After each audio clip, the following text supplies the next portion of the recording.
માતાજીના સોગંદ ખાઈને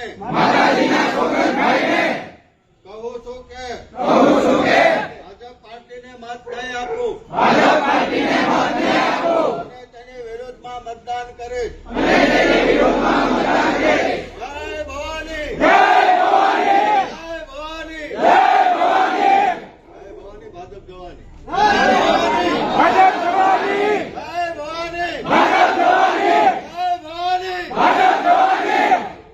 જય સોમનાથ.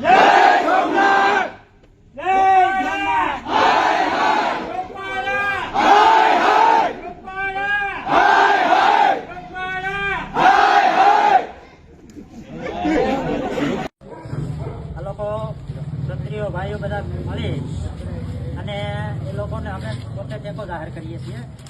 કારણ કે નેતાઓ પોતે પોતાનો વાણી વિલાસ કરે છે, જે સમતીધર જે સમાજ છે એના ઉપર જો વાણી કરી તો આજે તો બીજી કોમને પણ કરી શકે. એના દ્વારા અમે પણ એ લોકોને ટેકો જાહેર કરી